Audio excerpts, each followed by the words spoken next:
Hermanos, estamos llegando al final de una serie de mensajes que fueron dados sobre los profetas menores.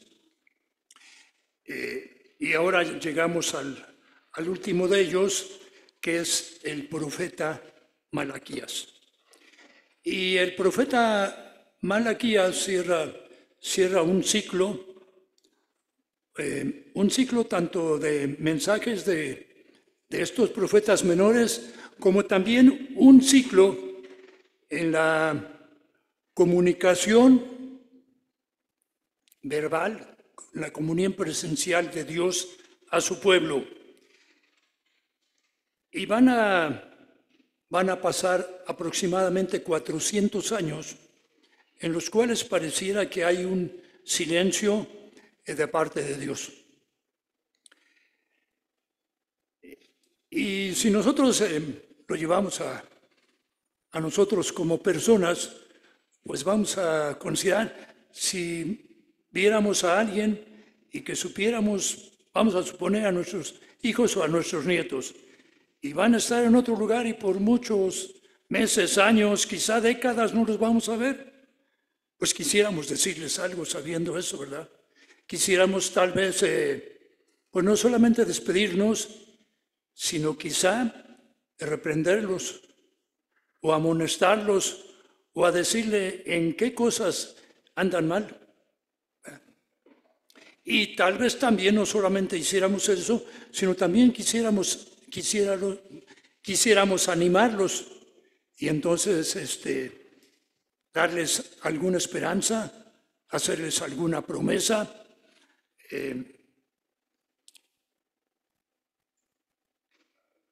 Entonces, básicamente podríamos decir, pensaríamos en dos cosas. ¿En qué queremos que reflexionen por un lado y otro lado también que tengan unas palabras de esperanza, de aliento? Y esto es lo que hace nuestro Dios precisamente a través del profeta Malaquías. A través de Malaquías, Dios amonesta a su pueblo, Dios reprende a su pueblo y también Dios le da promesas. Dios le hace ver que no solo lo exhorta a cambiar, pero que también le pone una luz de esperanza. Y lo que sucede en los tiempos de Malaquías, posteriormente va a ser una situación todavía, podemos decir, más difícil. Cuando el profeta Malaquías escribe su libro, tiene poco más de 100 años que el primer grupo de judíos había regresado a Jerusalén, a la tierra prometida del exilio en que habían estado, y después habían venido otros grupos. Y entonces también parte de lo que habían hecho había sido reconstruir el muro de Jerusalén, reconstruir el templo, etcétera, etcétera. Pero después de estos 100 años, alrededor de 100 años, algunos menos que habían regresado, como que han caído en un, ¿qué podríamos decir? Pues en un conformismo, en un hacer las cosas, así hay como vaya, ¿verdad? Y no solo eso, sino también a considerar que Dios está lejos de ellos. Y por eso entonces a quejarse con Dios o también a actuar de cualquier manera. Inclusive alabándose de eso y pensando que hay, como dicen los muchachos, que ahí la llevan. ¿Verdad? Que ahí la llevan. Y es en esa situación cuando Dios, después de ese silencio de 400 años que va a haber, quiere hablar con ellos. Y fíjense nuestra Biblia, nuestra versión, no nuestra Biblia. Nuestra versión actual es que estamos usando más o menos la mayoría en la 1960. puede ser alguna posterior, tal vez alguna anterior, y empieza diciendo profecía de la palabra de Jehová contra Israel, por medio de Malaquías. Si ustedes vieran una Biblia versión más antigua, no sé si alguien leyó la 1909 o alguna otra, ¿tienen idea de qué palabra usa en vez de profecía? ¿No? Yo pensé que Jacinto sí, porque era la que leía en su niñez. Muy bien, no, muy bien. La palabra que usa es carga. Dice carga de la palabra de Jehová contra Israel. ¿Y qué es una carga? Pues es un ataque. Una carga es un ataque fuerte. Y sobre todo un ataque en los puntos débiles, en lo que hay que atacar, ¿verdad?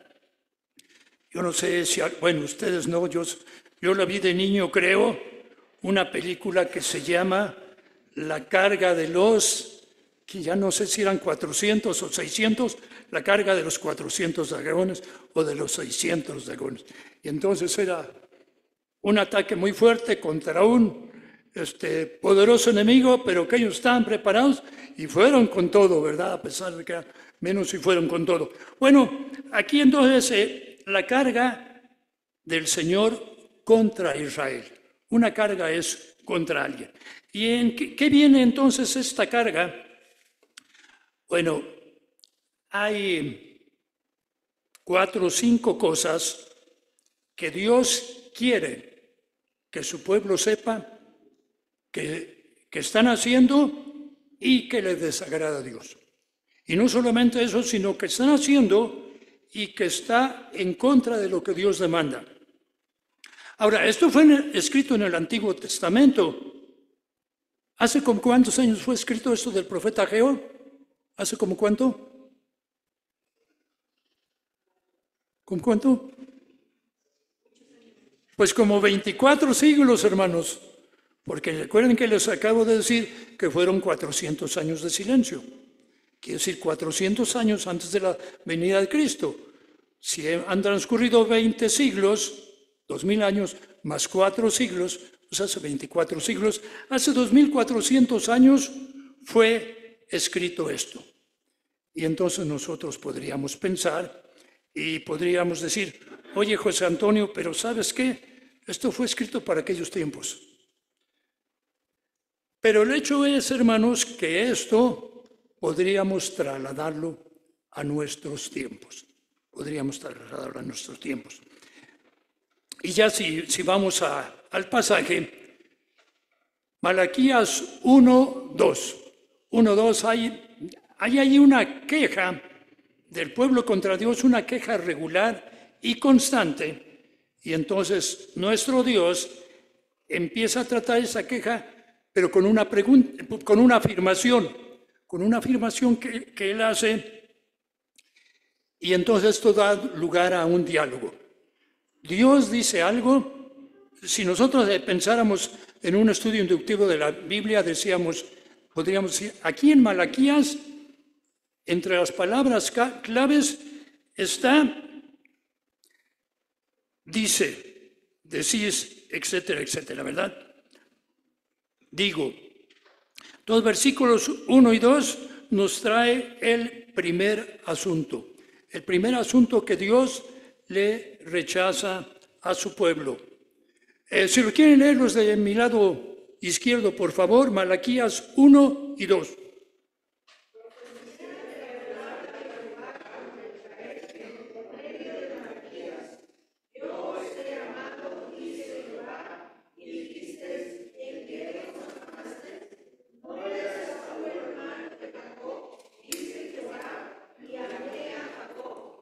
Muy bien, entonces el primer asunto es, los judíos se están quejando de que Dios los ha abandonado. Esto no está textualmente aquí, esto está implícito. Se están quejando de que Dios los ha abandonado, de que Dios no los escucha. ¿Cuántas veces escuchamos a algún hermano o alguna familia de la iglesia? No es que Dios ya no se acuerda de nosotros. ¿Sí lo han escuchado o no? Es que Dios no me oye. Pues era lo que estaban haciendo ellos regularmente, ¿verdad? Dios ya no nos ama, Dios ya no nos quiere, Dios ya no nos escucha. ¿Verdad? Que eso lo llamamos en otros contextos, puede ser. Yo, por ejemplo, recuerdo que luego mi papá, pues cuando ya nos habíamos casado, habíamos formado familia, tal vez vivíamos a kilómetros de la casa paterna, luego llegamos a visitar a mi papá y yo creo que le daba gusto vernos, pero a veces lo que hacía decía, oye, ya me echaste la tierra encima. Yo decía, pero ¿por qué, papá, si venimos a verte? ¿Qué estaba él diciendo? Pues es que tiene meses o años que no te acuerdas de mí, ¿verdad? Y aquí los judíos, ¿para qué se acordaban de Dios? Para quejarse. Dios ya no me ama. Dios ya no me escucha. Dios ya no está conmigo. Y eso es lo que escuchamos ahora, ¿verdad? Hay personas, por ejemplo, que se quejan. Es que yo creo que Dios ya no escucha mis oraciones porque tengo tanto tiempo buscando trabajo y no lo tengo.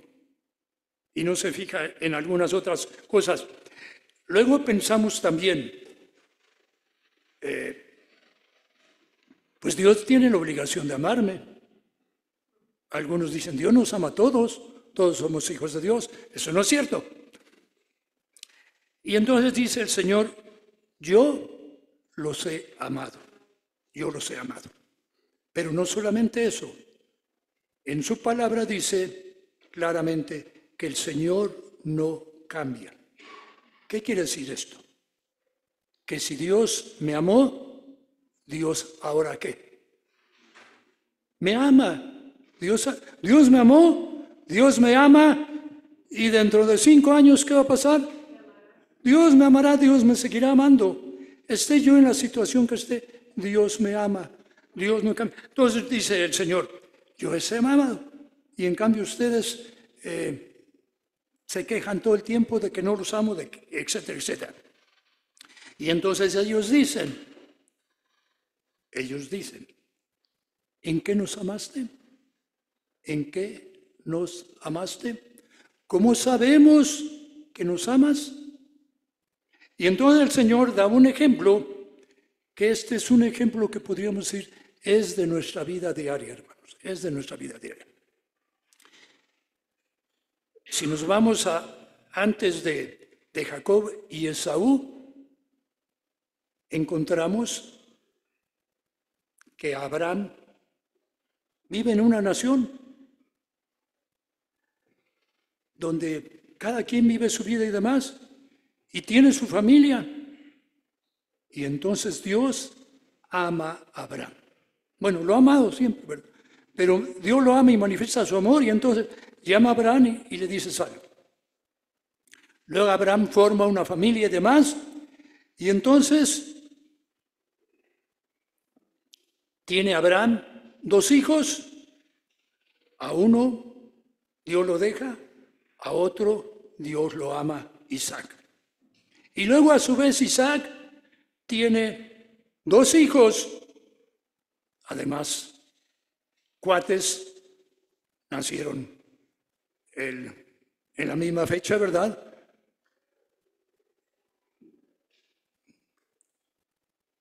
¿En qué era diferente? No físicamente, pero ante Dios, ¿en qué era diferente o qué méritos iba a tener? ¿O qué méritos veía Dios en Esaú y qué méritos veía Dios en Jacob? ¿Qué méritos veía? Ninguno. Los dos eran igual. Los 12 eran igual de malvados desde el vientre de su madre. Ninguno. Los 12 eran igual. ¿Qué méritos ha visto en Dios en mí? Ninguno. ¿Qué méritos ha visto Dios en mi vecino? Ninguno. Pero Dios a mí me ha amado. A mí me ha amado Dios. A mi vecino, ¿por qué no lo ha amado? Vamos a pensar en mi vecino, el que no ha llamado, ¿verdad? Porque habrá otros que se llaman. ¿Por qué no lo ha amado? Porque no ha querido.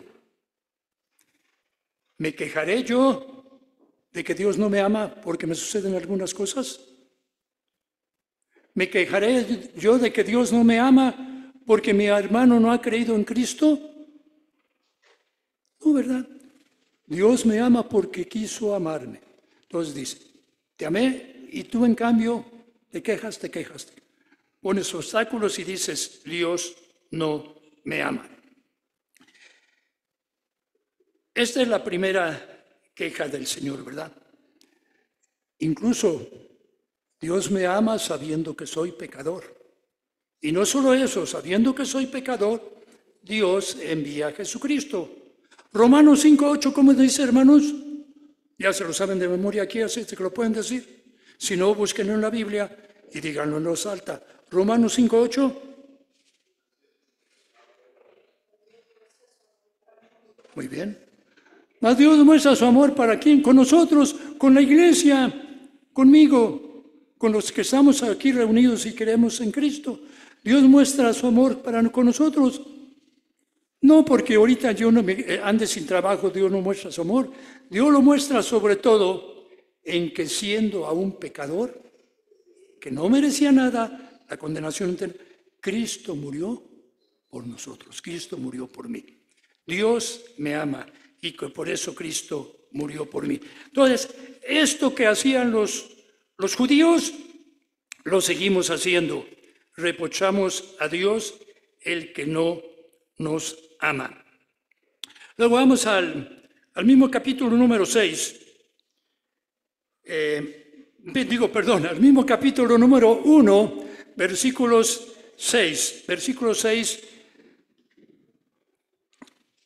6 al 8. Bueno, vamos a leer primero sobre el 6. Dice, el Hijo honra al Padre y el siervo a su Señor. Eso es lo que se hace en aquellos tiempos normalmente. Eso. Continuamos. Sí, pues, soy yo Padre, ¿dónde está mi honra? Y si soy Señor, ¿dónde está mi temor? Dice Jehová de los ejércitos, oh sacerdotes, que menospreciáis mi nombre y decís, ¿en qué hemos menospreciado tu nombre? Nos dice, el Hijo honra al Padre en diferentes maneras, ¿verdad? ¿Cuántas veces empezamos nuestra oración o nuestras oraciones, ya sea públicas o privadas, empezamos diciendo, Padre nuestro, o mi Padre y Dios, o mi Padre y Señor? Yo incluso he oído, y no es que esté mal, yo no digo ni que esté bien ni que esté mal, pero he oído que muchas personas cuando oran le hablan al Señor de usted. ¿Sí se han dado cuenta de eso? En muchos lugares también los hijos hablan a los padres de usted.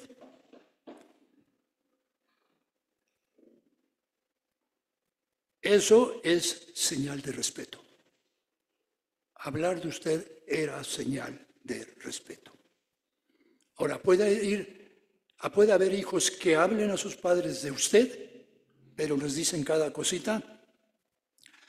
Ayer me comentaban de un partido de fútbol de niños y que entonces estaba jugando un niño y el papá estaba afuera y como la mayoría de los papás pues queremos decirles a nuestros hijos que hagan hasta en el deporte, aunque esté su entrenador, ¿verdad? Y que entonces un señor le estaba gritándose, Caleb, córrele, ve aquí y allá, hasta me dijeron el nombre del niño. Y que entonces el niño se volteó muy enojado con su papá y le dijo, es mi juego, es mi partido, yo hago lo que quiero, tú no me tienes que decir. ¿Qué está pasando? No lo honra, ¿verdad? Esto tal vez pudiera parecer fuera de contexto. ¿Por qué? Porque ahora ya no honramos a los padres. Son pocos los hijos que honran a los padres. Pero por siglos, en las culturas, en las diferentes culturas, los hijos honrábamos a nuestros padres. Los hijos honrábamos a nuestros padres. Yo me acuerdo todavía que cuando mi papá llegaba a casa, llegara a la hora que llegara, si estábamos despiertos, teníamos que ir con mi papá y él entonces estiraba su mano y yo tenía que besarle la mano. Eso es señal de honrar, señal de respeto. Vea. Ahora la cultura ha cambiado mucho, pero el dar un beso en la mano o en la frente a los padres es honrarlos, es respetarlos. Y dice el Señor, me llaman Padre, ¿y cuál es mi honra? Y vamos a ver un poquito más adelante qué es lo que hacen no solamente los sacerdotes, sino lo que hacemos nosotros también. Dice, me llaman Padre, ¿y cómo me honran? Luego, me llaman Señor. No sé si he mencionado aquí, Señor, la palabra Señor originalmente no tiene nada que ver con la palabra Señor actualmente. La palabra Señor quería decir que una persona tenía dominio, por eso dice señorío, dominio sobre algo. Tierras, animales y personas. Y esas tierras, animales y personas honraban a su Señor. Veneraban a su Señor. Dice aquí, ¿dónde está mi temor? O sea, ¿dónde está la reverencia a mí? ¿Dónde está la reverencia a mí como Señor? Y de hecho, la gente en el tiempo de la colonia, en el tiempo de los señores feudales, aún se sentían orgullosos porque tenían un señor al cual respetaban y veneraban. Y luego dice entonces, le dicen ellos, ¿en qué como no me honran, ni me reverencian, ni me temen, realmente me menosprecian mi nombre de Señor? Y entonces viene el diálogo y ellos dicen, pues ¿en qué hemos menospreciado tu nombre? ¿En qué te menospreciamos, Señor? Mira, os ofrecemos sacrificios. Y un día al año ofrecemos un sacrificio especial a ti. Traemos un animal, traemos 2 animales, uno lo ofrecemos. Uno hace esta función, este otro hace esta función. Guardamos las fiestas, hacemos esto y esto. Y entonces el Señor les dice, en que ofrecéis sobre mi altar pan inmundo. Y dijisteis, en que te hemos deshonrado. Y entonces dice el Señor, en que pensáis que la mesa de Jehová es despreciable. Y entonces pues, nosotros, trasladando a nuestro contexto, podemos decir, bueno, Señor, ¿en qué te menospreciamos? ¿En qué te deshonramos? Y tenemos que decir, pues cada día, y casi, en muchas cosas, ¿verdad? Luego va a situaciones específicas que hacían.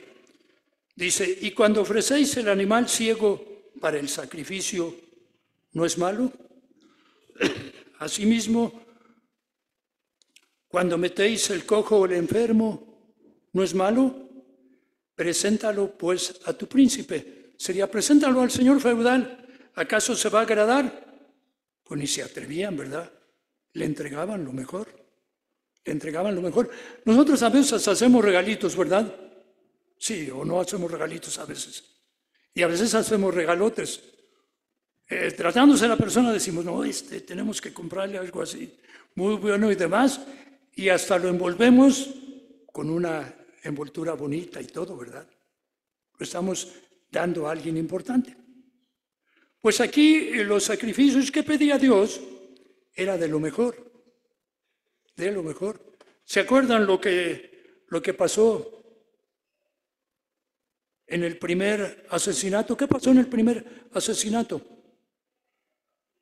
Ya desde aquellos tiempos, ¿verdad? Alguien le ofrece a Dios lo mejor y alguien le ofrece a Dios lo malito, lo que no le iba a servir. Y entonces se enoja porque ve que Dios acepta esto, no tanto por lo que le estaba ofreciendo, pero por el corazón que estaba ahí. Una persona dice, quiero dar a Dios lo mejor. Y otro dice, le doy a Dios lo que me sobra. Podemos trasladarlo a nuestro tiempo, ¿verdad? Se trata del jefe, le damos lo mejor. Recuerdo que en una ocasión, no sé si en el trabajo de ustedes sucede luego, sucede mucho en los trabajos de gobierno, en las empresas de gobierno, pero no solo en esos. Es el cumpleaños del jefe y 1 o 2 días antes, pero si no, por lo menos el mismo día, la secretaria o algo más anda haciendo colecta entre todos. Dice, éntrale porque es el cumpleaños del jefe. Y uno tiene que entrarle. O uno puede decir, no. Yo le dije una vez a la secretaria, le dije, oye Leti, ¿por qué me pides ahora para el regalo de Fernando, así se llamaba, el que luego fue director de un área? ¿Por qué me pides para el regalo de Fernando o de Héctor? Y no me pides para el regalo de José Antonio, no pides. Y dijo, no, ¿cómo? Dice, pues él es el jefe. Él es el jefe. Entonces, pero dice el Señor, ¿lo vas a presentar a tu príncipe alguna cosa así? Como lo que me presentas a mí. Entonces, en las normas estaba que se ofrecían animales, pero debían ser animales puros, animales sin mancha, animales perfectos. Nuestros vecinos tienen gallinas, tienen pollos. Imagínense que un día los vecinos quieren quedar bien con nosotros y nos llevan a una gallina que ya está moquienta y casi está muriendo, y llegan con mi señora y dicen, señora Lidia, le regalo esta gallina. ¿Qué diría Lidia? Pues, no, gracias. Entonces, esto hacían, pero no solo esto. ¿Recuerdan allá en el primer libro de Samuel? ¿Qué nos dice el primer libro de Samuel en el capítulo 2?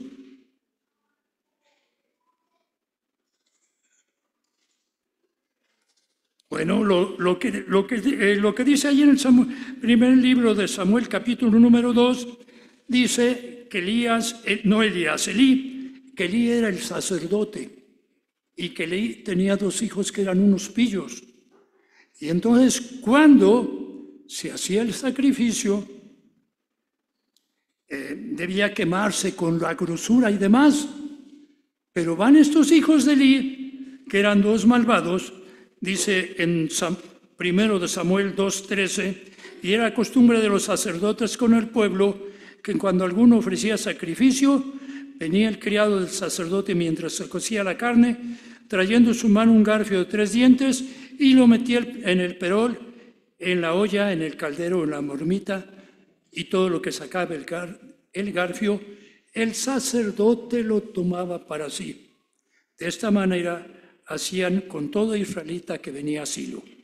Asimismo, antes de quemar la grosura, venía el criado del sacerdote y decía al que sacrificaba, da carne que asar para el sacerdote.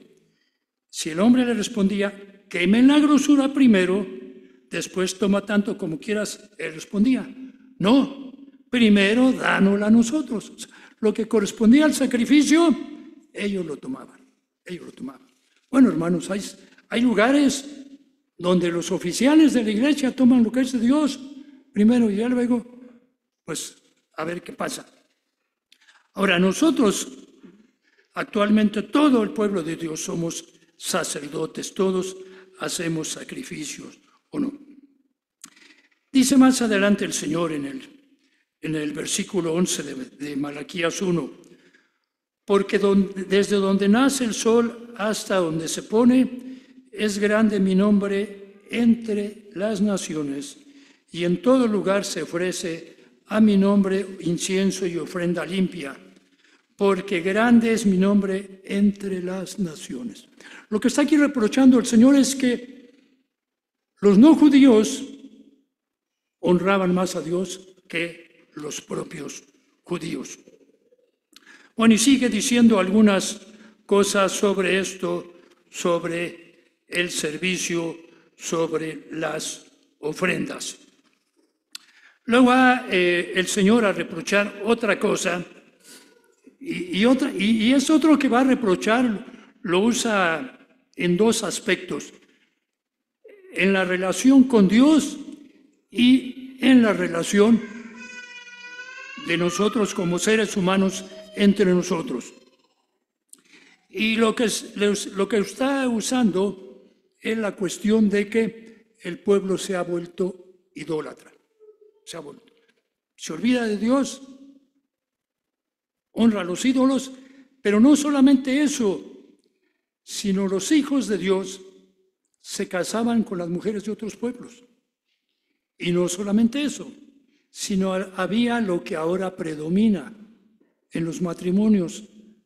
¿Qué es lo que predomina? ¿Qué predomina? Bueno, el divorcio. Antes del divorcio, ¿qué viene normalmente antes del divorcio? No lo dicen porque son palabras muy fuertes, ¿verdad? Viene el adulterio. Viene el adulterio. No necesariamente viene el divorcio. Muchas veces el adulterio precede al divorcio. Ahí entonces ya luego viene el adulterio. Entonces, vemos aquí en el capítulo número 2, versículos 7 y 8. ¿Qué hacían los sacerdotes? Dice antes en el 6, la ley de verdad estuvo en su boca e iniquidad no fue hallada en sus labios. En paz y en justicia anduvo conmigo, ¿verdad? Y a muchos hizo apartar de la iniquidad, que el pacto con Dios.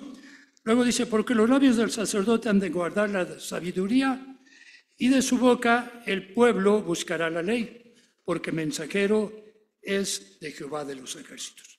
Eso es lo que debe hacer el sacerdote. Es lo que debemos hacer los ancianos. Eso es lo que debemos hacer los que ya somos hijos de Dios. Dice versículo 8, mas vosotros os habéis apartado del camino, habéis hecho tropezar a muchos en la ley, habéis corrompido el pacto de Leví, dice Jehová de los ejércitos. Y sigue hablando sobre esta situación. Versículo número 11, prevaricó Judá y en Israel y en Jerusalén se ha cometido abominación, porque Judá ha profanado el santuario de Jehová que él amó. ¿Y qué dice? Y se casó con hija de Dios extraño. Se casó con hija de Dios extraño. Yo no sé si esto había llegado al grado de que en el propio templo se casaban parejas inconversas. Uno era hijo de Dios, otro no. Pero el que era hijo de Dios parecía hijo del diablo, porque igual se casaba con alguien que no era hijo de Dios, ¿verdad? Dice, se casó con hija de un extraño. Jehová cortará de las tiendas de Jacob al hombre que hiciera esto. Recuerden lo que pasaba en esos tiempos. Al que se casaba con una mujer que no era del pueblo de Dios, pobre de él. Y dice, en el versículo número 13, así que no miraré más a la ofrenda para aceptarla de vuestra mano. Continúa, más diréis, ¿por qué? Y aquí viene la otra situación que les digo. Porque ha atestiguado Jehová entre ti y la mejor de tu juventud. Estamos leyendo el versículo número 14.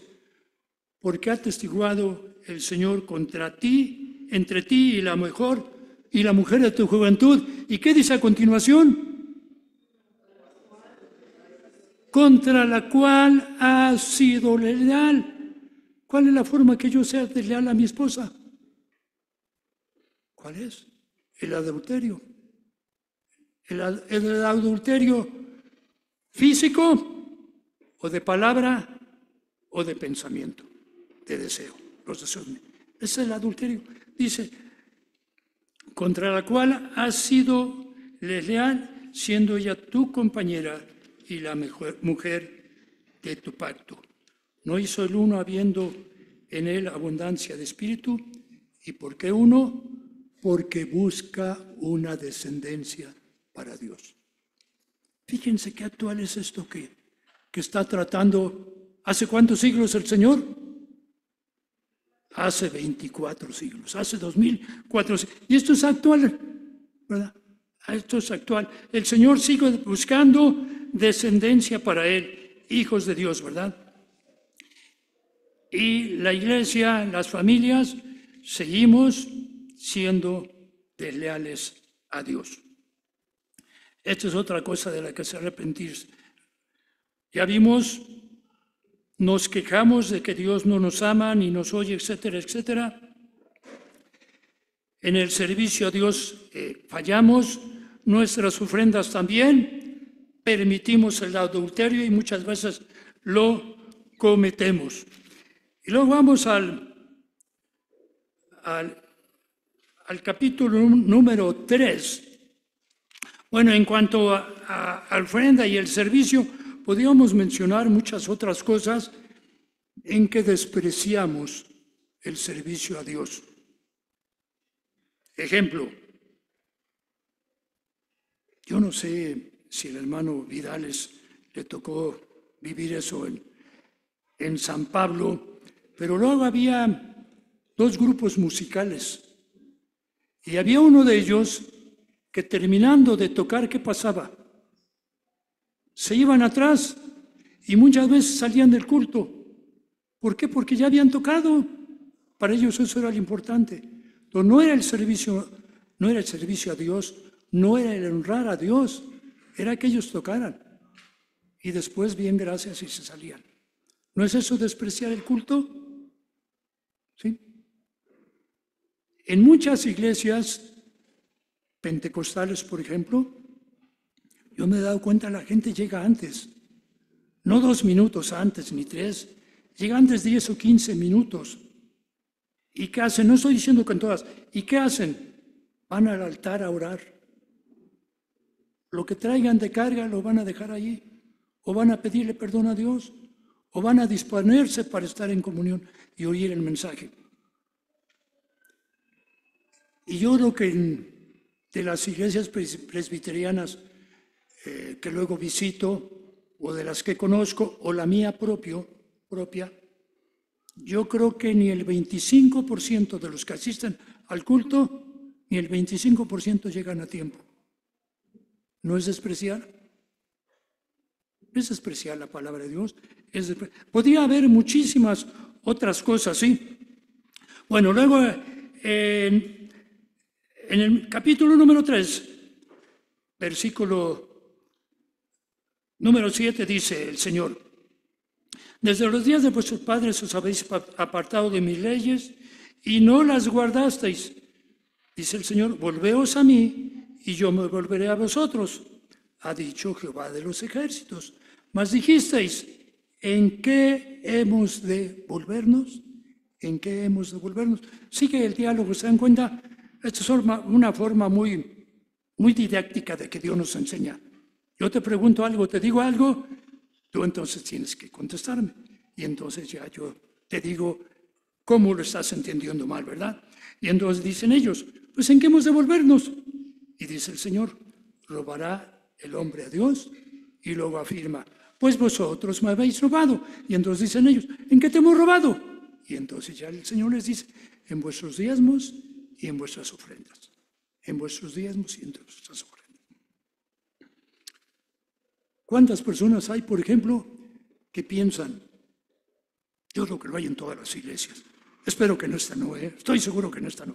Pero en todas las demás sí, que piensan: pues esta semana me cayeron 12,000 pesos. Yo le tengo que dar a Dios 1,200 pesos. Yo creo que es mucha lana. Hay varios hermanos que diezman. Yo creo que Dios no necesita eso. O la semana pasada di 800, porque ahora voy a dar 1,200. Y entonces, ¿qué hacen? Ponen en el sobre diezmo y ponen 800. ¿A quién están engañando? ¿A quién estamos engañando? ¿A quién estoy engañando? ¿A quién estoy engañando? ¿A los diáconos? ¿Al pastor? ¿A los ancianos? ¿A Dios? Pues al único que no estoy engañando es a Dios. A los demás sí. Y a mí mismo me engaño, ¿verdad? Pero como eso puede haber muchísimas otras cosas, ¿verdad? Yo recuerdo que en un templo,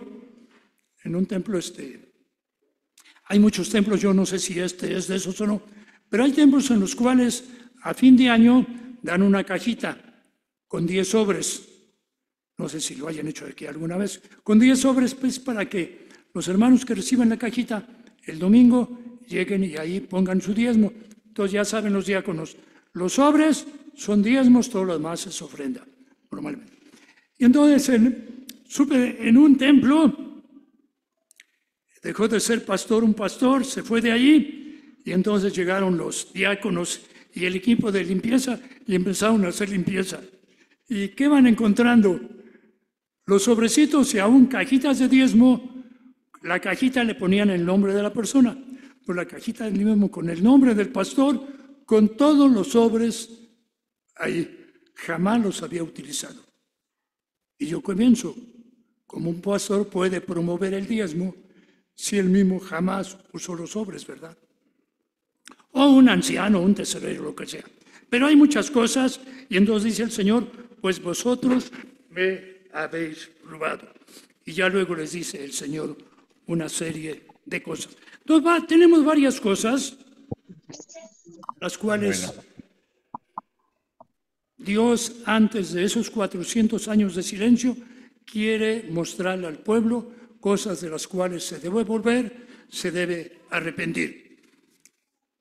Y fíjense el resultado. El resultado lo tenemos en varias partes, ¿verdad? Pero aquí en Malaquías, el resultado de esto, bueno, menciona otras cosas, ¿verdad? Mencionan que el pecado era muy bien llevado y todo, y hasta alababan. El versículo 15 dice, decimos pues ahora, bienaventurados son los soberbios y los que hacen impiedad. No solo son prosperados, sino que tentaron a Dios y escaparon. Y eso hacemos a veces, decimos, bueno, ¿y por qué a este que es? No digo la palabra. ¿Por qué a este que es esto le va tan bien? Y a mí que soy tan bueno, que hago esto, me va tan mal, ¿verdad? Eso todavía lo hacían y se hace. Pero fíjense lo que pasó, versículo número 16. Ayúdenme, hermanos, con el versículo número 16. Estamos en Malaquías 3, de mi lado derecho, versículo número 16. Y de mi lado izquierdo, por favor, me ayudan con Hebreos 10, 24. Primero de mi lado derecho, hermanos.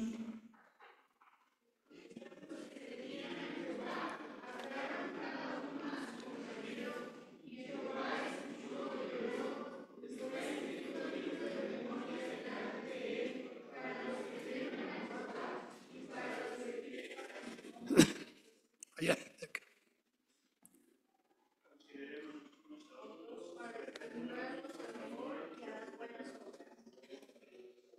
Ahí, leyeron Hebreos 10, 24, lo pueden leer otra vez fuerte porque casi no los oí.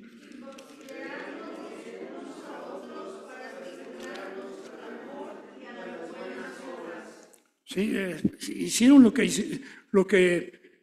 hicieron cuando escucharon a Malaquías, ¿verdad? Entonces los que temían a Jehová hablaran cada uno a su compañero. ¿Qué le hablaron? Pues para estimularlo al amor y a las buenas obras, para estimularlo a obedecer y escuchar la palabra de Dios. Y entonces hay un resultado. Y Jehová escuchó y oyó, y fue escrito libro de memoria. 17. Y dice el Señor, y serán para mí especial tesoro en el día en que yo actúe. Continúa, y los perdonaré, y los perdonaré. No importa lo que yo haya hecho. Me vuelvo a Dios, Dios me ha perdonado, pero los perdonaré quiere decir, Dios te va a dar la paz de que te perdona. Aun cuando creíste en Él te ha perdonado de todos tus pecados, cuando peco y voy a Dios, Dios me da la paz del perdón. Dios me da la paz del perdón. Bueno, hay algunas cosas que Dios quería que supieran antes de que se fueran a ese tiempo. Como ya me van a tocar la campana, hay también promesas, decía. Esperanza, sí. Malaquías 3, del 1 en adelante, dice, he aquí yo envío mi mensajero, el cual preparará el camino delante de mí. Yo envío a mi mensajero. Más adelante dice que casi al final dice, he aquí yo os envío el profeta Elías antes que venga el día grande del Señor. Entonces está hablando de que Dios va a enviar a alguien que nos muestre el camino del Señor, ¿verdad? También está hablando de que va a haber un día del Señor grande y terrible, un día de juicio.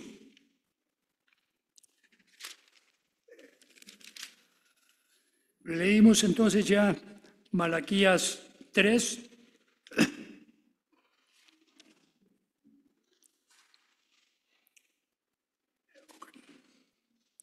Esta parte ya la tengo, esta parte ya.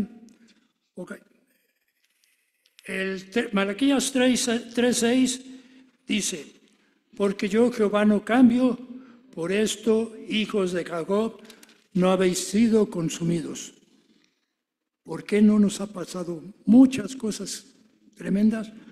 Porque Dios no cambia, Dios nos va a extender su misericordia siempre. 3:10, Dios nos promete abundancia. Dice Jehová de los ejércitos, abriré las ventanas de los cielos, derramaré sobre vosotros bendición hasta que sobreabunde. Creo que ya vimos 16 al 18, al que se arrepiente Dios le promete seguirle perdonando.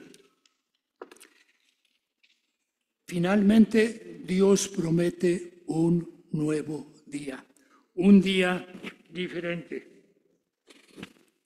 Malaquías 4, versículo número 2. Malaquías 4, vamos a leer aquí, Malaquías 4, hermanos, espero que sean unas palabras de aliento y esperanza. ¿Cómo dice? 4, 2.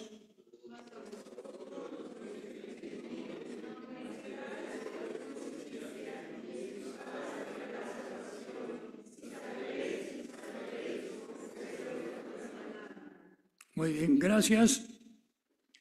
Y ahora acá, el mismo Malaquías, capítulo 4, versículos 5 y 6.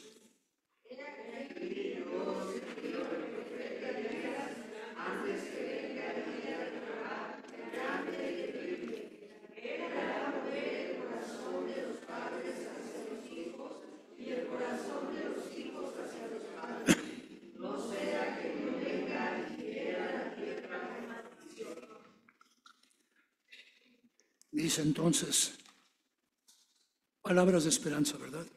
Palabras de esperanza. Lo que decía de la cultura actual del desprecio a los padres y la falta de reverencia y respeto, dice la palabra de Dios, hará volver el corazón de los padres hacia los hijos, de los hijos hacia los padres. ¿Qué hijos, qué padres? Aquellos que temen al Señor, aquellos que temen al Señor. Y no sé si se dieron cuenta, hermanos, las lecturas bíblicas estuvieron muy relacionadas con el pasaje de Malaquías. Así es de que termino con Hebreos 9, leímos Hebreos 9, ¿verdad? Con Hebreos 9, 27 y 28. Y de la manera que está establecido para los hombres que mueran una sola vez y después de esto el juicio. Ese va a ser el día grande y terrible final. Y a continuación, así también Cristo fue ofrecido una sola vez para llevar los pecados de muchos. Entre esos muchos estoy yo. Yo creo que están la mayoría de ustedes. Si alguno aún no lo está, pues tiene la oportunidad de volverse a Dios. Para llevar los pecados de muchos y aparecerá por segunda vez sin relación con el pecado para salvar, esto es para la salvación total, la vida eterna, a los que en Él esperan. Hermanos, si esperamos al Señor, veamos qué cosas Dios nos pide que cambiemos, en qué cosas nos debemos volver a Dios con la esperanza de que Él viene por nosotros para darnos esa salvación total.